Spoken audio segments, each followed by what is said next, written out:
আসলে ভাগ্য বলেও একটা জিনিস আছে, সেইটা কিন্তু আমাদের প্রত্যেকের মনে রাখা উচিত। ভাগ্য জিনিসটা এমন একটা জিনিস যেটা চাইলেও বদলানো সম্ভব না।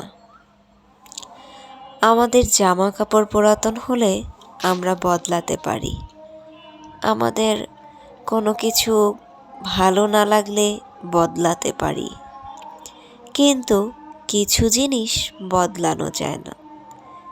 তেমনি ভাগ্য বদলানো যায় না।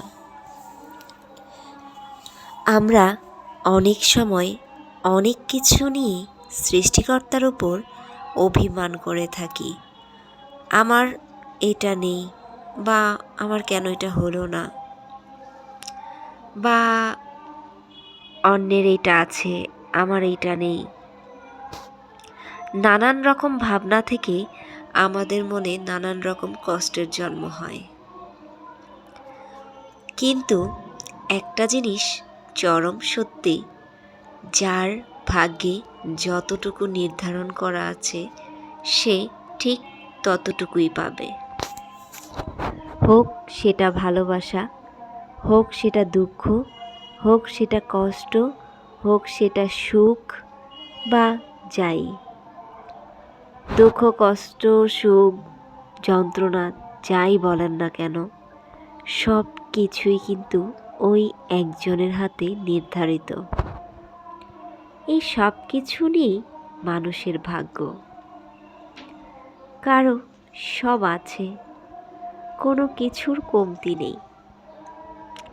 কারো বা জীবনে অনেক কিছুর অভাব, তার জীবনে শুধু দুঃখ কষ্ট। কারণ একটাই, ওই যে ভাগ্য, ভাগ্যে যা আছে তাই হবে। ভাগ্য মানুষকে যখন যেখানে নিয়ে যায় ঠিক তখন সেইখানটাতে দাঁড়িয়ে যেতে হয়। কিন্তু ভাগ্য বদলানো মানুষের হাতে থাকে না। অনেক সময় দেখবেন আপনি অনেক ভালো একটা কাজে যাচ্ছেন, অনেক চেষ্টা করছেন সফল হওয়ার জন্য। সেই কাজটা আপনি প্রতিনিয়ত করেই যাচ্ছেন, সফল হওয়ার জন্য চেষ্টা করছেন, আপনার যথাসাধ্য শ্রম দিচ্ছেন। কিন্তু পরিশেষে যখন দেখবেন আপনি তেমন ফলই পেলেন না, তখন আপনার বুঝে নিতে হবে ভাগ্যে ছিল না।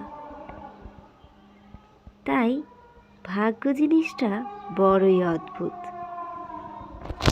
কথায় আছে, কপালে যতটুকু লেখা ঠিক ততটুকুই পাওয়া যায়, এর বেশি আসলে পাওয়া যায় না। ঠিক তেমনি আমরা যতই চেষ্টা করি না কেন, আমরা সুখী হতে চাইলেও অনেক সময় সুখী হতে পারি না, কারণ সুখী থাকার জন্য ভাগ্য লাগে। কপালে যদি সুখ না সয়, তাহলে কখনোই জোর করে সুখী হওয়া যায় না। জোর করে অনেক কিছুই ধরে রাখা যায় না। তেমনি সুখ জিনিসটাও ধরে রাখার মতো না। ভাগ্যে যতটুকু সুখ লেখা আছে মানুষ ঠিক ততটুকুই পায়, এর বেশি পাওয়া আসলেই অসম্ভব।